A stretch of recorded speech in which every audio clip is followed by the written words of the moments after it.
Hey, what's up, guys? This is Rich Wallstreet Williams on the Motivate Podcast Show. On the Motivate Podcast Show, we always say less, but we definitely want to believe for more. Listen, tonight is going to be straight. It's going to be no chaser. I'm going to be hitting hard because there's one ideal, there's one message I want to get across to you, and that's this: excuses won't feed your family, results will. Men, it's time to step up and get some things done. Let's get it. So if I can do one thing for you and leave this room, I don't want nothing from you but for you to leave this room and know what you want. What do you want in your marriage? What do you want with your son and your daughter? What do you want in your health? What do you want financially? Like, how much money do you want to make a year? What do you want to drive? How do you want to live? Stop just waking up like an accident. What do you want? And then once you find out what you want, spend the rest of your natural life waking up and going after it. And that's what I'm really, the heart of what tonight is man, it's time to win. It's time to win. It's time to stop making excuses. Let's stop making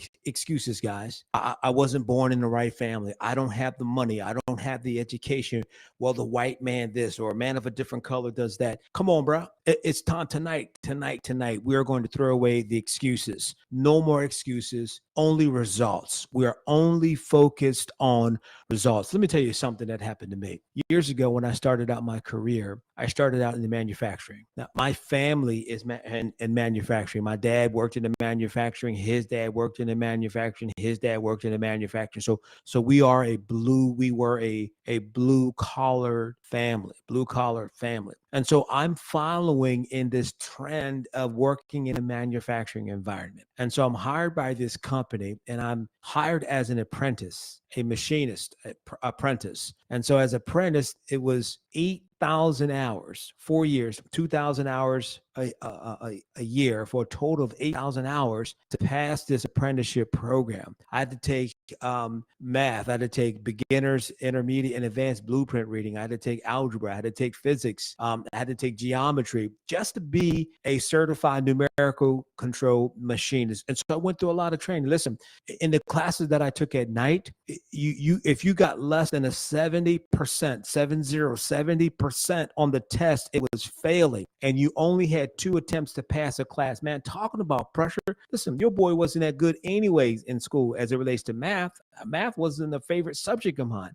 Look, I failed algebra twice, in 9th grade and then in 10th grade. Why in the world did I take algebra 2 if I didn't do well at algebra 1? I don't know, but I did. And here's the point. I went through training. I went through persevering, and I'm working in second shift. And in the company that I was working for, this is back in the days when there was a lot of defense spending, at least in the area that I'm raised in. And there was a company called Precision Components. Those that are from York, Pennsylvania, you know exactly what I'm talking about. I don't know if Precision Components is there today. And so I'm painting the scene for you guys. Just hang in there and slow walk this with me, because tonight it's about ending the excuses, because excuses don't feed your family. Results do. And so I'm halfway through my training. I'm working second shift, and I'm in a manufacturing environment. We were fabricating nuclear components for attack submarines and naval ships. I had Department of Defense clearance. I had Department of Energy clearance, because the blueprints that we were looking at had classified information, and you needed to have a certain level of classification to be able to look at the blueprints to work on the jobs. And so I'm going through this training, right? I'm progressing, and I believe that I'm doing well. And so every so often in the apprenticeship program, they call you, your supervisor will call you in the office, and they would do an evaluation. And I'm not sure what the time period was. I don't know if once a year or twice a year they did an evaluation. And so I'm walking into the office, supervisor sits behind the desk, sits me down, and he's the time for the evaluation. And here's what he said to me. He said, "Rich, you seem to be the most incompetent person that I ever met in my life. Now, my expectation was I was expecting to hear, man, we're so glad that you chose this company. I mean, this is what I'm visualizing, what I'm expecting him to say to me. You're the youngest person in the department. You're the youngest person in this area. You're doing well, et cetera, da da da da da da da. He didn't. He started off the evaluation by saying, you seem to be the most incompetent person I ever met. Now, can you imagine being me in that situation?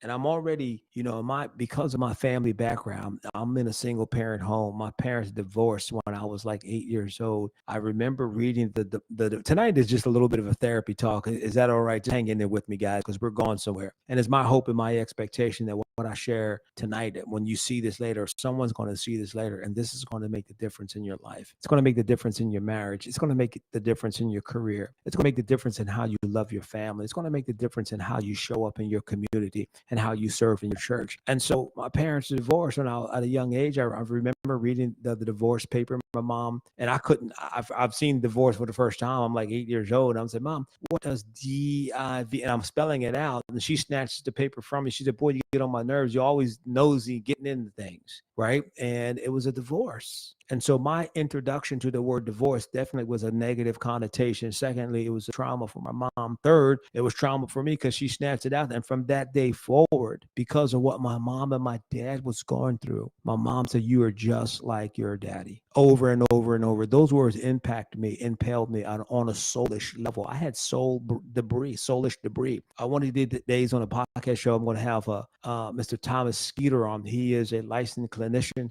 He's an expert in men and their emotions and navigating thoughts, and it's going to be dynamic. And so I'm impacted by this trauma as 8 years old. And then on top of that, because my parents were going for a divorce, it was very argumentative. My dad would stay out late. He would come home from work. Well, he wouldn't come straight home from work. He would go to the bar. He would whatever, and my mom would accuse him of having a relationship. I can remember one night my parents are arguing, and my mom grabs a broom handle and she attacks my dad. Now my dad is 6'1", and he's that what I call country strong.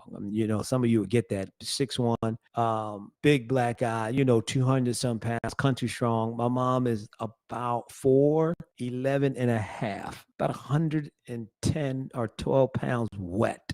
So she's very small, and she's trying to attack my dad with a broomstick. Dad takes the broomstick from her, breaks it in half, throws it. Now, thankfully, I've never seen my dad put his hand on my mom, but I saw them fight. I remember this vividly as if it was yesterday. Where we live at the time, the house was a 2-unit place that was converted into a home. And so on the second floor, as you come up the step to the back, that used to be the kitchen. And so it still had a kitchen sink in that back room. And we just used the back room like storage, et cetera, but it still had a kitchen sink in it, and it had cabinets along the wall. Well, one night during an argument, my mom was so upset that I don't know how she knew it, but she knew that my dad had a shotgun in that room, in that kitchen up above the shelves. And she's 4'11" and a half. She managed to climb on the sink and reach on top, and she gets out the shotgun, and I'm like, Mom, what are you doing? What are you doing? And thankfully, she could not find the bullets, because she told my dad, I'm going to kill you.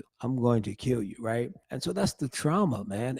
And so now fast forward to this conversation with the supervisor, and he said, Rich, you seem to be the most incompetent person I've ever met. I want you to understand, friend, that every negative word that my mom spoke over me, every moment of rejection, every moment of feeling abandonment, it came flooding to my soul at the age of, I think at the time I was 21, 22. And he told me, Rich, you're incompetent. Now, I don't know what he said after that. And he talked for 15 or 20 minutes of my valuation. And I scribbled my name at the bottom because, you got to sign it. He reviewed the results, and it was a long ride home. And so I get home, I walk in, I sit on the basement steps, and I cried. I mean, man, it was that cry, that your whole body shake. Listen, I didn't know this was possible. I cried so much that my tear ducts ran dry. I didn't know that was possible. And so I'm sitting there crying and these words of abandonment, these feelings of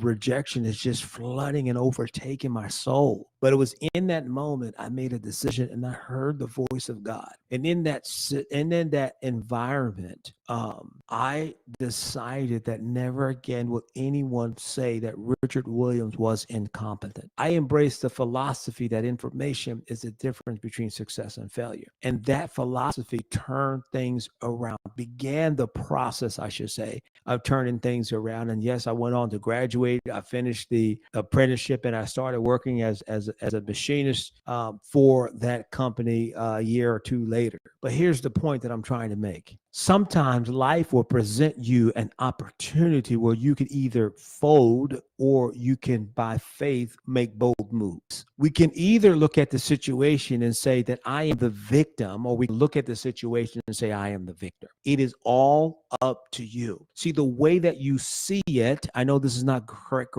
grammar, but I believe you get the point.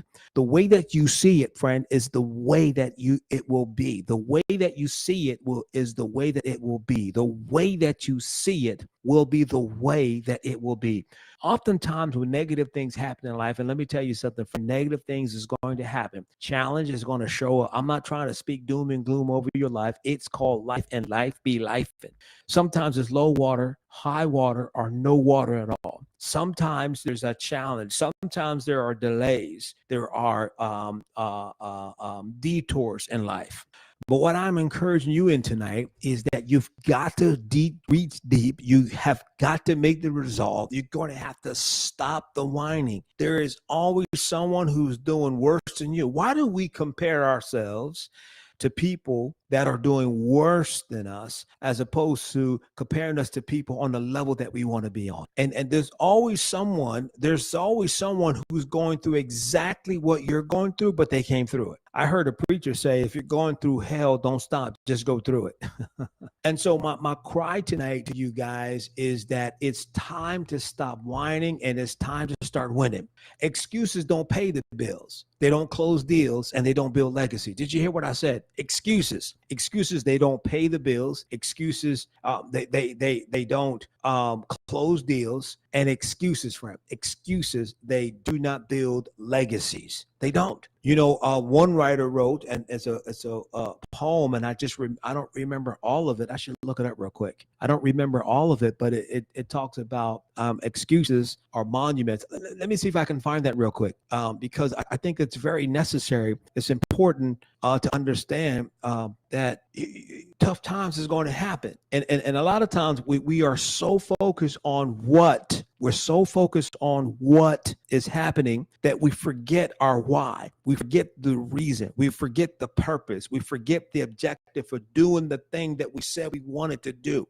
There are right now in the graveyard, there are millions of dreams that went to the grave that was never, ever manifested, that was never, ever introduced to the earth. And let me tell you something, friend, ideals are limitless. We tap into God. Listen to Genesis 1. The Bible says, in the beginning, God created the heavens and the earth. In the beginning, God. In the beginning, God. In the beginning, Elohim introduced himself. God introduced himself to us, not as healer, not as ruler, not as judge, but he introduced himself to us as creator and innovator. And what I want you to know tonight, friend, is that you are the innovation. You are the creator of good things in your life, right? And so here I found that here's a portion of, I don't know if this is the whole poem or not as it relates to excuses. It says excuses are tools of the incompetent, used to build bridges to nowhere, monuments of nothingness.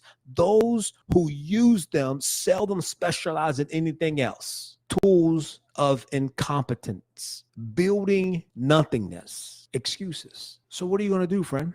Are you going to park on the fact that this negative situation happened? You don't understand, Rich. She left me. I get it. It's traumatic. Maybe there was an unexpected death and you experienced a loss of a family member, maybe even a child. And my intention is not to be insensitive to that type of trauma, to that type of loss. But what I want to say, friend, it's it's time to get up. It's time to get up. It's time to move. It's time to make things happen. You got a dream, a desire, and an idea that only you can manifest and bring that idea to the earth. Only you. And we're looking at what has happened in our life, and we're not looking at the reason that we're here for life. See, friend, understand this. God didn't put you on the planet so that you can just live a haphazard life. You're not just here going from one human experience to another. No, man, you're here and you have a plan. The Bible says in Jeremiah 29, God said, I know the plan or thoughts that I have for you. Thoughts or plan of good and not of evil, to give you an expected end. Listen, the Bible says in Isaiah chapter 46, verse 9 and 10, this is, God will show you the end of a thing at the beginning. He'll show you the end of a thing at the beginning. He will show you the end of a thing at the beginning. God always shows us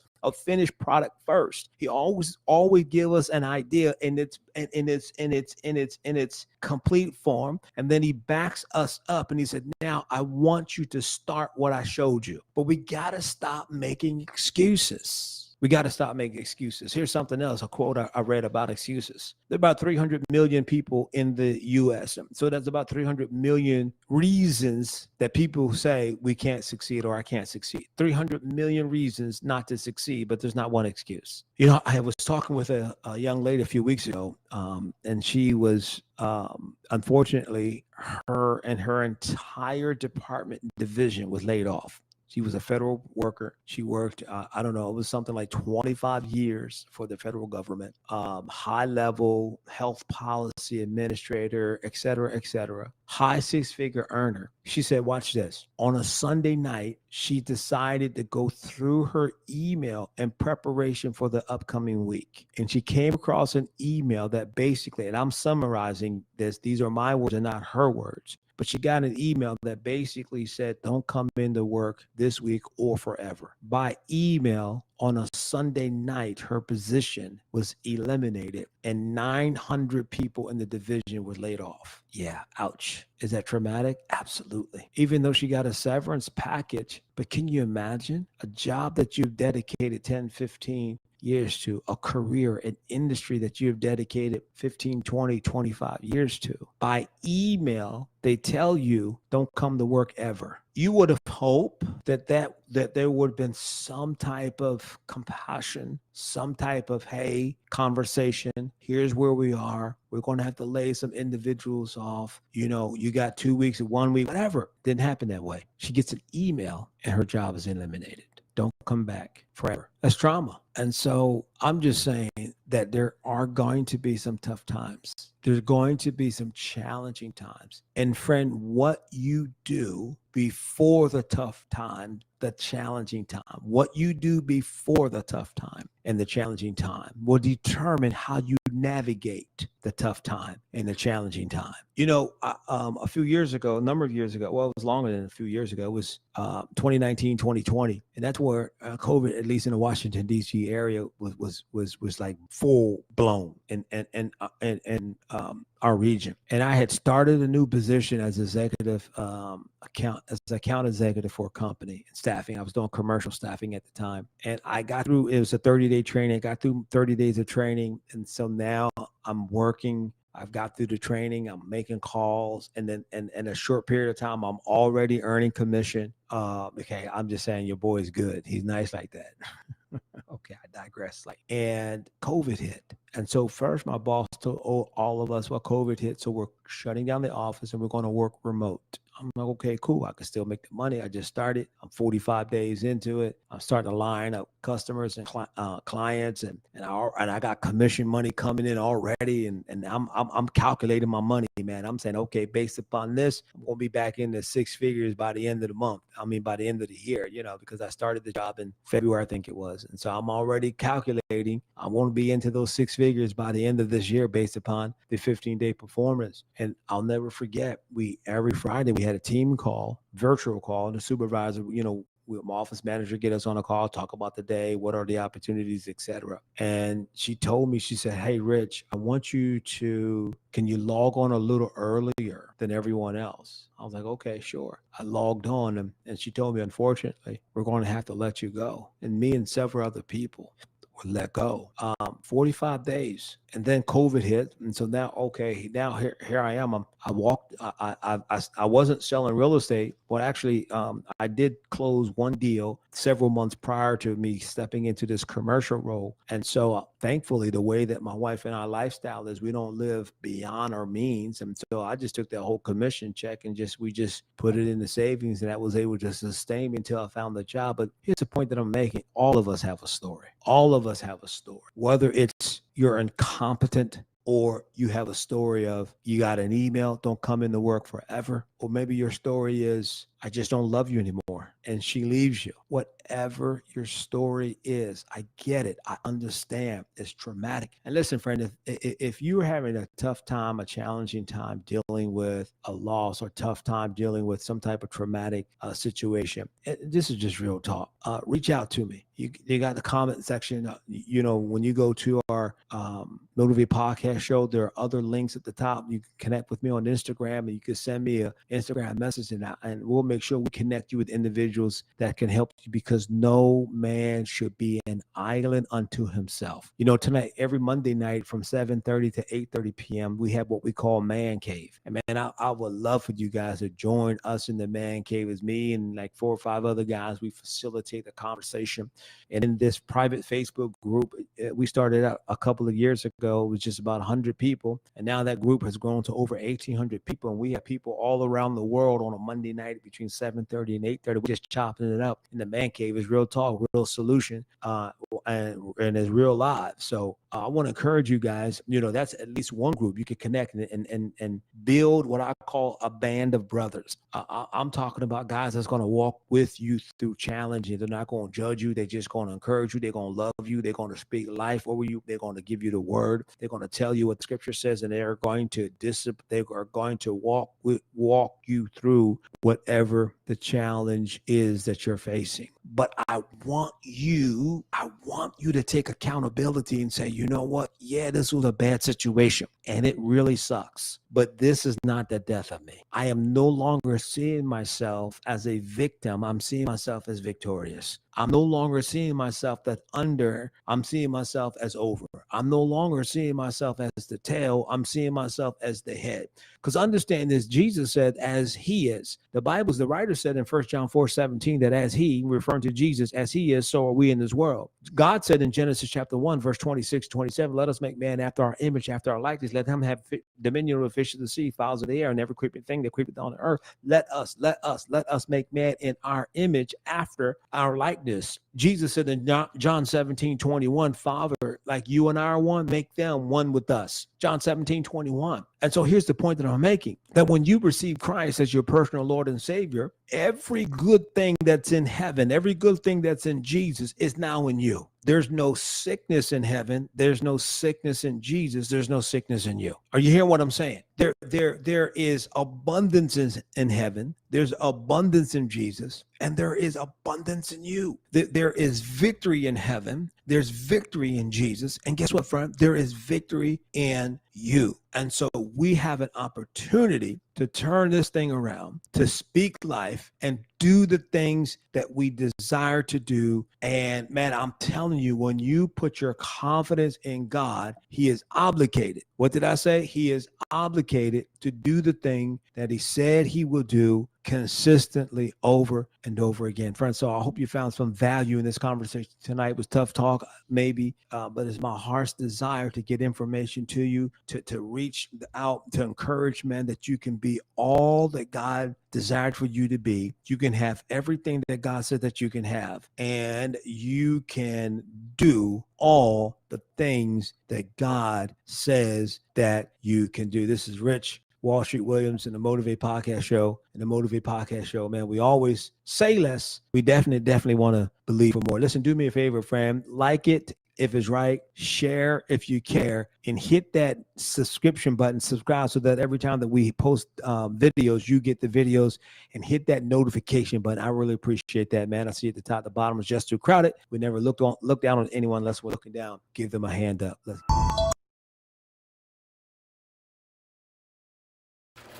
Hey, wait. I need you to show me how to convert a Word doc to a PDF again. Seriously? You know, it'd be faster if I used Scribe to show you how to do it. Just sent you a step-by-step guide. Whoa! How'd you make this? I just downloaded Scribe, clicked start, went through the steps, and Scribe automatically generated a step-by-step guide with screenshots and written instructions. Okay, I guess we Should start using Scribe for everything? Agreed. Try Scribe for your step-by-step guides and work smarter, not later.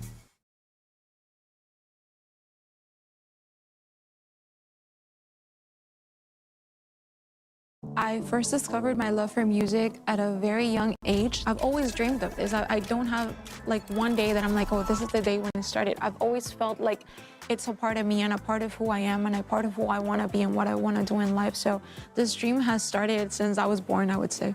When people hear my name, I want them to connect with who I am through my music. I like to be very genuine in the way that I speak, the way that I write, the way that I interpret my music, and I want them to get to know me a little more.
Booby traps.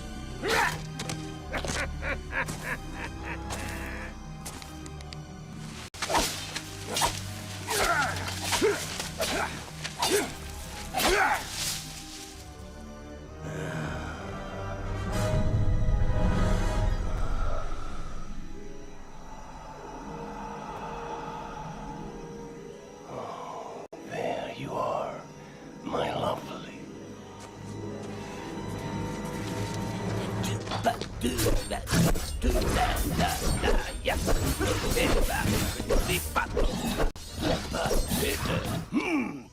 What's that? Take a book? I don't mind if I do. Alas, it is mine. Finally, you are mine.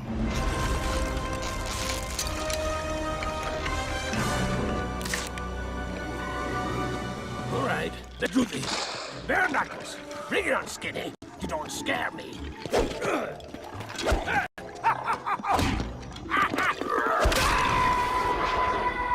You got any sevens?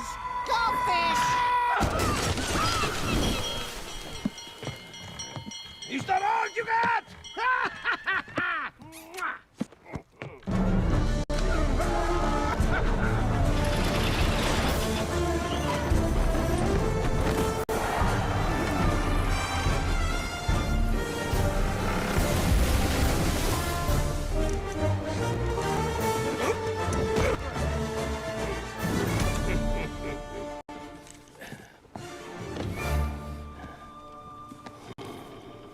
Man, this is way overdue.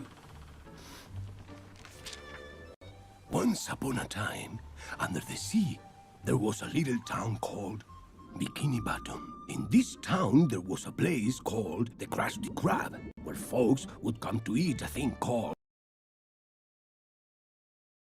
was a fry cook, and the one who worked here was named SpongeBob SquarePants.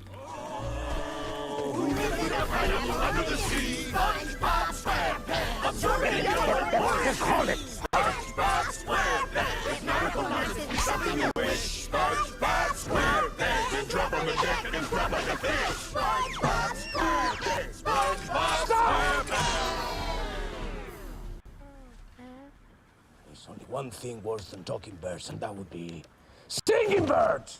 Okay, I promise not to sing! Take it from us,